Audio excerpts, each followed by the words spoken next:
Hello everyone, welcome to another episode of legalistics. Last episode में हमने data protection के हवाले से पाकिस्तान में क्या कानून राइज है, क्या रेमेडीज़ अवेलेबल हैं, उसका जिक्र किया था। आज हम अपनी एक नई सीरीज़ शुरू करने वाले हैं जिसमें हम कंपैरेटिव एनालिसिस करेंगे पाकिस्तान के कानून का बाकी मुल्कों के कवानीन से, जिनमें हमसाया ममालिक भी शामिल हैं और डेवलप्ड कंट्रीज़ भी शामिल हैं, जिसको हम कंपैरेटिव लॉ सीरीज़ का नाम दे रहे हैं। तो इस पर आज बात करेंगे। मैं आपका होस्ट शाहजहां खान, मेरे साथ मौजूद है कामरान आदिल साहब। Sir welcome to the show. Thank you very much. Sir, comparative law series हम क्या करने लगे हैं और क्यों ज़रूरी है आज के इसमें डिस्कशन करना इसके ऊपर? जी थैंक यू वेरी मच। मुझे लगता है कि कंपैरेटिव लॉ सीरीज़ बड़ा इंपॉर्टेंट है पाकिस्तान के पर्सपेक्टिव में, क्योंकि पाकिस्तान इस वक्त डेवलपिंग आर्च पे है और यहाँ पे बहुत ज़्यादा डिस्कशन होती है गवर्नेंस के इश्यूज़ पे, और लीगल सिस्टम अंडर डिस्कशन रहता है ऑल द टाइम। आप किसी दिन के अखबार उठा के देख लें तो almost all issues they directly और indirectly relate to our legal system. आम आदमियों से आप बात करें तो बहुत सारे लोग फ्रस्ट्रेशन का इजहार करते हैं। दे साइड डिफरेंट कंट्रीज़, कहते हैं फ़लाँ मुल्क का निज़ाम बहुत अच्छा है, फ़लाँ मुल्क का निज़ाम बहुत अच्छा है। मुझे लगता है कि for want of proper research and discourse बात हुई नहीं है और आप लोग उसके बारे में राय कायम कर लेते हैं। थोड़ा सा इसको हम चाहेंगे कि हम इसकी लीगल लिटरेसी के पॉइंट ऑफ व्यू से इस पर थोड़ी सी इन्फॉर्मेशन जमा करें और लोगों से शेयर करें, and just rest is for the people to decide. तो कंपैरेटिव लॉ सीरीज़ में पहली एपिसोड में मैं आपके राय मांगना चाहूँगा और आपकी इस पे डिस्कशन चाहूँगा कि हम अपने आप को या अपने क्रिमिनल लॉ का एनालिसिस बाज़ दफ़ा अपने हमसाया मुल्क इंडिया के साथ करते हैं। वो शायद इसलिए आसान हो जाता है ये देखने के लिए क्योंकि हमारा कहीं ना कहीं कॉमन बैकग्राउंड था और आज़ाद हुए हमें एक जितना वक्त हुआ है, तो आज हम कहाँ स्टैंड करते हैं ये देखना आसान हो जाता है हमसाया मुल्क को देखकर। तो मैं ये पूछना चाहूँगा कि क्रिमिनल लॉ जो पाकिस्तान में राइज है और जो हिंदुस्तान में राइज है, क्योंकि अगर हम पढ़ें तो वो 1860s 1878 वो प्री पार्टीशन वक्त से चला आ रहा है। तो आज के पाकिस्तान के क्रिमिनल लॉ और आज के इंडिया के क्रिमिनल लॉ में क्या चीज़ कॉमन है? जी, एक तो एक बड़ी मिसकंसेप्शन है। ऑब्वियसली दुनिया में आपको पता है कि दो तीन बड़े सिस्टम हैं लीगल सिस्टम। एक का नाम है कॉमन लॉ सिस्टम। ये वो ममालिक हैं जो कॉमनवेल्थ कंट्रीज़ कहलाती हैं, जो इंग्लैंड के ज़ेर तसल्लुत रहे, जो उनके डोमेन में उनके अंडर रहे, तो they are called commonwealth system. और यहाँ पे आमतौर पे जो लीगल सिस्टम राइज है that is called common law system. By this definition, America is a common law system. England तो खुद उसकी मदर है of common law. Canada is a common law system. तो ये सारे मुल्कों में common law system चल रहा है। इसमें because all of us were colonies of India once upon a time, तो British colonies, तो इंडिया में भी कॉमन लॉ सिस्टम है, बांग्लादेश में भी कॉमन लॉ सिस्टम है, श्रीलंका में भी कॉमन लॉ सिस्टम है और पाकिस्तान में भी कॉमन लॉ सिस्टम है बाय दिस एक्सटेंशन। और जो दो कानून, दूसरा एक बड़ा सिस्टम जिसका नाम है, चूँकि पहले प्रीलिमिनरी बात कर ले फिर आगे चलेंगे, वो है civil law system. Civil law, ये सिविल और क्रिमिनल वाला सिविल लॉ नहीं है। अच्छा। इसका मतलब है वो ममालिक जो फ्रांस के ज़ेर तसल्लुत रहे, और जर्मनी का कोड भी, जर्मन और फ्रांस का जो कोड है वो उनका सिस्टम है। तो इनके दोनों में बड़े बड़े फ़र्क हैं आपस में, दोनों सिस्टम्स में, common law civil law system. Civil law system में। अच्छा, आप कॉमन लॉ सिस्टम में भी बात, लोग कहते हैं कि अच्छा जी कॉमन लॉ है, तो कॉमन लॉ में भी आगे दो नस्लें हैं या दो उनकी ब्रांचेज हैं। एक वो जहाँ पे एक डीकॉलोनाइज हो गया लॉ, एक जहाँ पे डीकॉलोनाइज नहीं हो सका। ठीक है, ठीक है, ठीक है। बहुत सारे स्ट्रक्चर्स पाकिस्तान में, इंडिया में, वो अभी डीकॉलोनाइज होना बाकी है। ठीक है। अपने लिए फॉर एग्जांपल इंग्लैंड ने बहुत प्रोग्रेसिव स्ट्रीम रखी। ठीक है। मतलब आपको हैरानी होगी, कल मीडिया में आ रहा था BBC में कि मिस कैरेज ऑफ जस्टिस की वजह से ससेक्स पुलिस ने माजरत की है एक फैमिली को।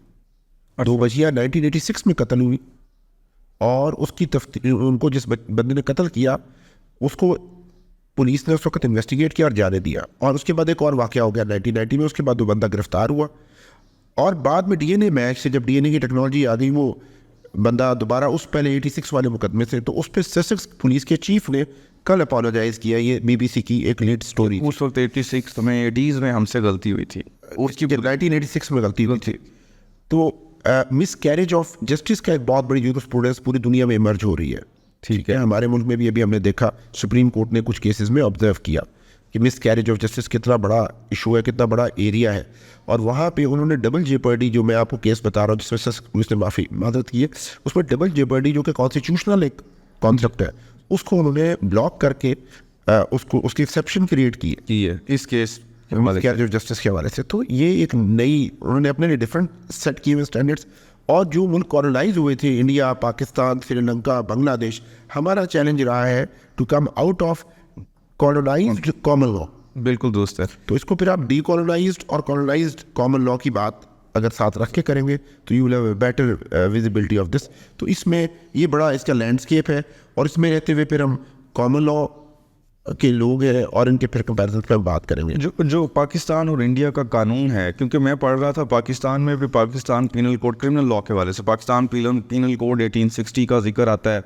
फिर मैं देख रहा था CRPC भी हमारा 1800 कुछ का है, और इंडिया के लॉज भी मैं देख रहा था अनटिल रिसेंटली उनके भी वो प्री पार्टीशन ही कानून चलते आ रहे थे जी। उनमें हमारे और उनके कानून में कोई कॉमनैलिटी थी जो प्री पार्टीशन हमने जो अडॉप्ट कर लिए वो कानून उस वक्त? जी, दोनों मुल्कों को इनहेरिट हुए सेम सेट ऑफ लॉज जी, which were essentially colonised common law के सिस्टम हम दोनों को मिले, इंडिया को भी और पाकिस्तान को भी और बांग्लादेश को भी फॉर दैट मैटर।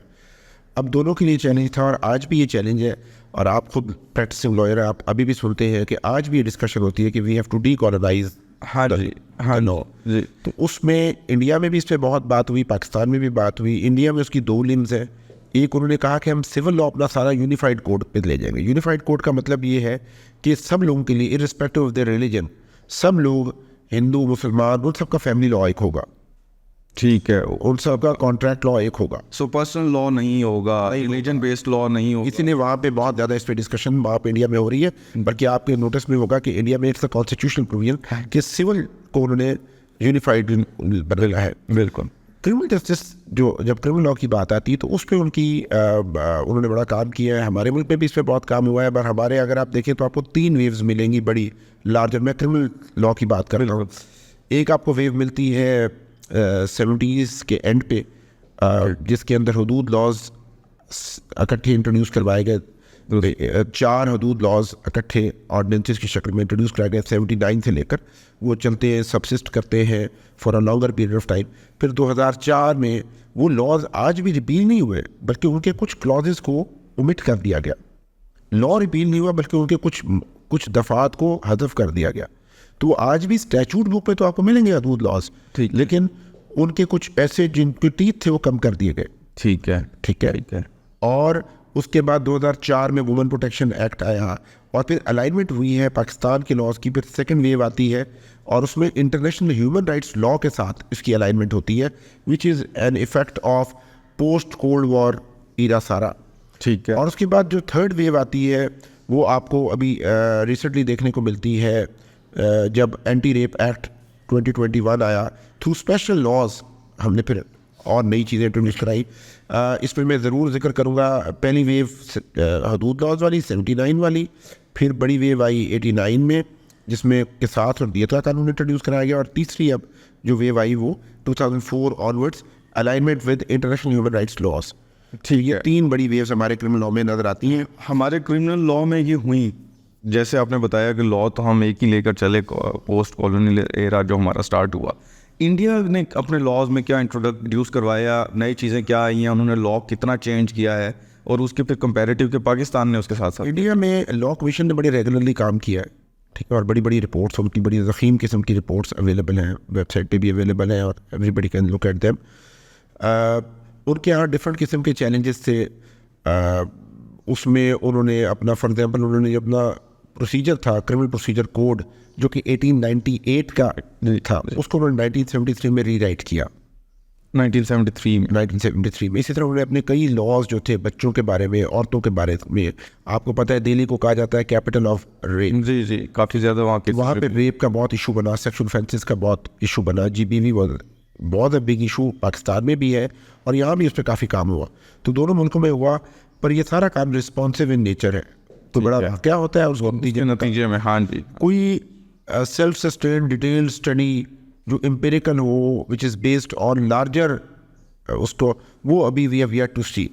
इंडिया ने अभी दिसंबर में एक एक्सरसाइज की है, which is again product of law commission का काम है उनके यहाँ। ठीक है। और उन्हें तीनों लॉज जो उनके मेन क्रिमिनल लॉ वो तकरीबन रीराइट किया है दिसंबर 2023 में। 3 मेन लॉज। जी, वो पहला काम तो बड़ा वो है दिलचस्प है। उस पर उन्होंने उनके नाम जो है जी वो उन्होंने जो उनके इंग्लिश नेम है उनको चेंज किया है इनटू देयर संस्कृत नेम्स। अच्छा संस्कृत का नाम रखा है। फॉर एग्जांपल पाकिस्तान में हम इसे कहते हैं पाकिस्तान पीनल कोड। हाँ जी। ये 1860 का है, 1860 का है। इंडिया में इसे कहते थे इंडियन पीनल कोड। ठीक है। तो उन्होंने इसको रीनेम करने के लिए कहा है और इसका उन्होंने नया नाम रखा है भारतीय। अब भारत का एक खास मतलब है जो लोग हिस्ट्री से वाकिफ है। जी जी पिछले दिनों का हिंदुस्तान, आपने अपने इंट्रो में भी कहा हिंदुस्तान, इट वॉज हिंदुस्तान, जी। It is Bharat. जी काफ़ी डिबेट भी है उसमें। भारत ये उन्होंने उसका नाम रखा भारतीय। नया मीन्स न्याय, सॉरी जस्टिस। जस्टिस। संहिता, संहिता वो कहते हैं कोड को। ठीक है। जैसे हम उर्दू में कहते हैं मजमूआ ताज़ीरात पाकिस्तान, तो उन्होंने उसका नाम रखा है भारतीय न्याय संहिता। जो ये उन्होंने एक बस उन्होंने तमाम ऑफेंसेस एक जगह पे यकजा किए हैं। ठीक है। तो कोड बनाया है। ठीक है। तो अगर आप मुझे कहें कि क्या उन्होंने डीकोलोनाइज किया है, तो डीकोलोनाइज तो नहीं, उन्होंने ये किया कि कॉलोनियल टाइम की कुछ डेफिनेशंस को उन्होंने अपडेट किया है। इंटरनेशनल ह्यूमन राइट्स लॉज के साथ उन्होंने कुछ उसको अपडेट किया है और एक जगह पे सारे लॉज इकट्ठे कर दिए।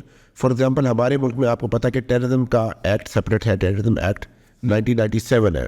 उन्होंने जो नया ये अपना कोड लिखा है, संहिता लिखा है, इसमें उन्होंने टेररिज्म को भी आईपीसी का या अपने मेन कोड का, जनरल लॉ का हिस्सा बना दिया। इस पे भी उन पर तनकीद हुई है कि उनका जो स्पेशल लॉ था टेररिज्म को लेके वो भी अपनी जगह मौजूद है। अब इस लॉ में भी इन्होंने टेररिज्म को डिफाइन करके ऑफेंस बनाया है, तो ये शायद कंफ्यूजन हो कि कल को किसी फॉलो कर। जी ऐसा ही है। वहाँ पे अब उसका आपको पता है एक वहाँ पे नई डिबेट इसकी वजह से जनरेट हो रही है क्योंकि वहाँ पे लैक ऑफ क्लैरिटी आ रहा है। आपको पता है कि सबसे बड़ा फीचर जो लॉ का है वो है क्लैरिटी और सर्टेनिटी। जी जी। तो ये क्रिमिनल लॉ में तो पास कर। दूसरा उन्होंने इसी तरीके से कोड ऑफ क्रिमिनल प्रोसीजर जो उन्होंने 1898 का 1973 में रिवाइज किया था उसको उन्होंने दोबारा रिवाइज कर दिया है। ठीक है। उसका नाम उन्होंने फिर अगेन संस्कृत नाम रखा है भारतीय नागरिक सुरक्षा संहिता। नागरिक मीन्स सिटीजन, सुरक्षा means protection, Samhita is again code. तो ये उन्होंने उसका नाम BNSS कर दिया। और तीसरा उन्होंने इंडियन एविडेंस एक्ट जो 1872 का लिखा हुआ कानून है उसको हमने 1984 में उसका नाम हमने रख दिया था कानूनी शहादत ऑर्डर। जी। उन्होंने इसका नाम अब जो नया रखा है भारतीय साक्ष्य अधिनियम, ये उन्होंने उसका संस्कृति नाम रखा है। तो बड़ी तो मुझे बहुत बड़ी कोई चेंज नज़र नहीं आई। बेसिकली तो उन्होंने जी मेरा भी ये सवाल था क्योंकि उन्होंने दावा किया पार्लियामेंट के अंदर उनके होम मिनिस्टर साहब ने कि हमने डीकोलोनाइज कर दिया है लॉ को। मैंने कुछ आर्टिकल्स इस पे अखबारों में पढ़े, कुछ इंटरनेशनल न्यूज़ एजेंसीज़ ने भी लिखा। उन्होंने कहा कि ये कहीं ना कहीं ऐसे कह लीजिए कि वो old wine in a new bottle का उन्होंने तबसरा किया इसके ऊपर। This is rewriting of the law, this is not decolonisation of the law. जी। और उसको उन्होंने नाम बदले हैं to appease the local audience के ऐसे लगे कि हमने डीकोलोनाइज किया। ये तनकीद एक आई है। जी जी। वो जैसे वहाँ पे उन्होंने काफ़ी सारी जगहों का नाम चेंज करना शुरू किया हुआ है। उनके नाम उन्होंने संस्कृति हिस्ट्री के साथ लिंक किया है। That is part of their larger Hindutva mindset. तो अगर आखिर कानून में कुछ तो तब्दीलियाँ उन्होंने यकीनन की होंगी, कुछ ना कुछ उन्होंने की भी हैं, तो वो ऐसे सेलिएंट फीचर्स मुख्तसरन क्या हो सकते हैं जो इंडिया ने नई जो अमेंडमेंट्स इंट्रोड्यूस की हैं लॉ में, और ये लॉ कब से इम्प्लीमेंट हुआ है या होना है? जी दो क्वेश्चन हैं जी। एक तो इसकी डेट उन्होंने अभी स्पेसिफाई नहीं की। अगर आप इस पर लिटरेचर देखें जो इस पर रिपोर्टिंग हुई है उसके मुताबिक शायद ये 1 जुलाई को after elections it will come into force. ठीक है। इसका मतलब ये आज भी पुराने कानून ही इन्फोर्स, लेकिन ये उन्होंने पार्लियामेंट से पास करा लिया हुआ है और डेट ऑफ इन्फोर्समेंट अभी it is just yet to be seen, और जो कि उन्होंने अभी तक से शायद 1 जुलाई को या जून को उन्होंने करनी है। जो सेलिएंट फीचर्स हैं वो बड़े इंटरेस्टिंग हैं, वो हमें उसको ज़रूर देखना चाहिए। पाकिस्तान में भी इस पर काफ़ी काम हुआ और आई मस्ट कन्फेस कि पाकिस्तान ने अपने हिस्से का भी इम्प्रूव की है चीज़ें, लेकिन there is lot of room to improve things. अगर हम पहला लॉ देखें जो इंडियन पीनल कोड उन्होंने वो किया है, रिपील किया है और उसकी जगह उन्होंने भारतीय न्याय संहिता इंट्रोड्यूस कराया है, तो उसके जो मेन फीचर्स हैं, एक तो उसमें उन्होंने ख़वातीन और बच्चों का पूरा एक चैप्टर इंट्रोड्यूस कराया है। हमने भी ये काम किया but we have done it through special laws. जी हमने तो इस पर स्पेशल लॉ अलग दिया हुआ है और वो उन्होंने उसको मेन एक जनरल लॉ में ही डाल के मेन स्ट्रीम का हिस्सा बनाया है। अगर आप उसको देखेंगे तो उसमें नए ऑफेंसेस वॉयरिज्म है, सेक्सुअल हैरेसमेंट को उन्होंने ऑफेंस बना दिया और वहाँ पे लेकर आए।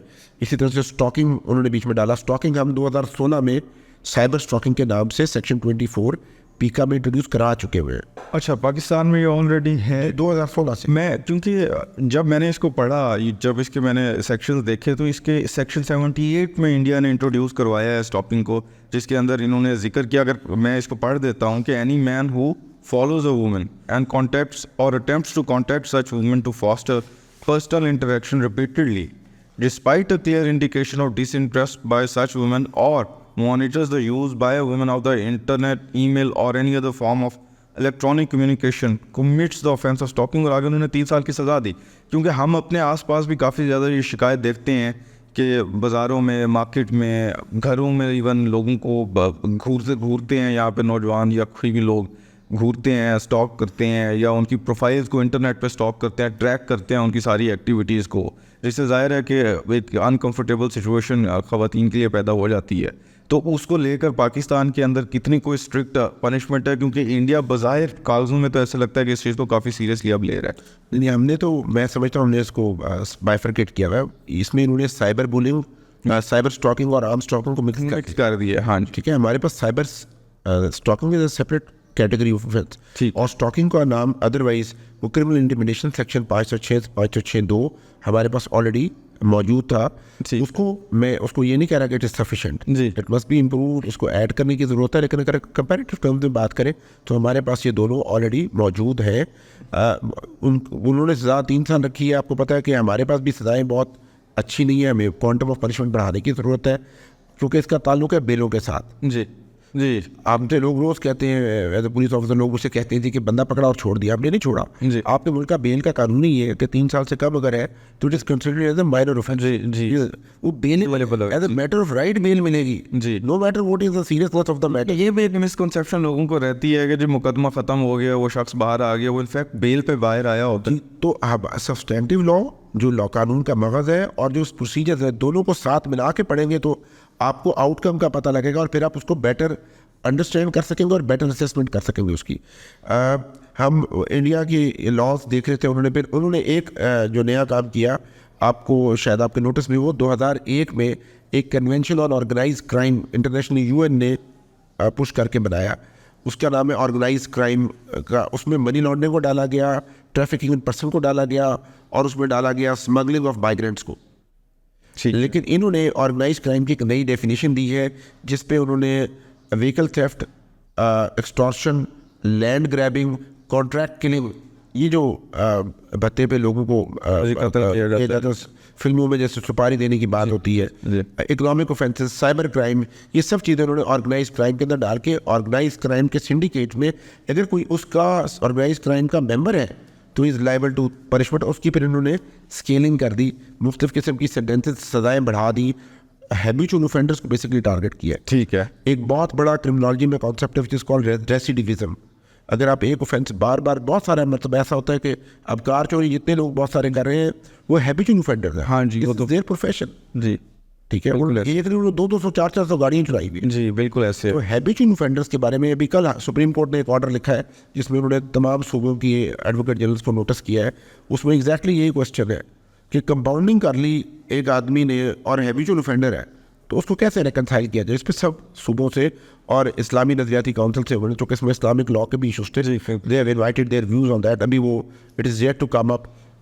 उसमें याया जस्टिस याया अफरीदी साहब उसमें हैज़ रिक्यूज्ड हिमसेल्फ, और बाकी उसमें जजेस जो है वो 7 मेंबर बेंच में से 6 बाकी उसको सुनेंगे। ठीक है, ठीक है। अच्छा, ये सेलिएंट फीचर्स जब हम सुनते या पढ़ते हैं तो ऐसा नहीं लगता कि हिंदुस्तान के कानून के अंदर या भारत के कानून के अंदर ऐसी चीज़ें पहले मौजूद नहीं होंगी? कहीं ना कहीं किसी ना किसी सूरत में तो ये ऑलरेडी मौजूद होंगी, क्योंकि रॉबरी है, थेफ्ट है, कोई भी चीज़ है, उसको नाम बदल दिया, शायद ऑफेंस की पनिशमेंट बदल दी, मगर वो कहीं ना कहीं मौजूद होंगे। तो कहीं जो तनकीद एक की जा रही है कि ये कानून बदलने से ज़्यादा क्योंकि इलेक्शन आ रहा है वहाँ पे, तो ये ज़्यादा कोशिश अपनी लोकल ऑडियंस को अपीज़ करने की गई है, रादर दैन कि एक्चुअली किसी अच्छी नीयत या कोई एक्चुअल कोई इफ़ेक्ट लोगों की ज़िंदगियों पर लॉज को लेकर आ सकेगा? पूरी दुनिया में इसमें बहुत बात हो रही है कि क्रिमिनल प्रोसिक्यूशंस को, क्रिमिनल लॉ को वेपनाइज किया गया है, और उसमें अभी हमारे सामने इंटरनेशनल सीन पे काफ़ी सारे केसेस चल रहे हैं। और जैसे आपने ऑब्जर्व किया, इंडिया में अभी आम आदमी पार्टी के जो सरजना है वो इलेक्शन से पहले चीफ मिनिस्टर दिल्ली थे वो जी, उनकी एनफोर्समेंट डायरेक्टरेट ने जो मनी लॉन्ड्रिंग को देखता है उसको उनको गिरफ्तार किया, और वो केस सुप्रीम कोर्ट के पास लाइन अप हुआ है, और नीचे से हाई कोर्ट ने भी उनको रिलीफ देने से इनकार कर दिया। तो ये वेपनाइज क्रिमिनल लॉ किया है और वहाँ पे हुआ है।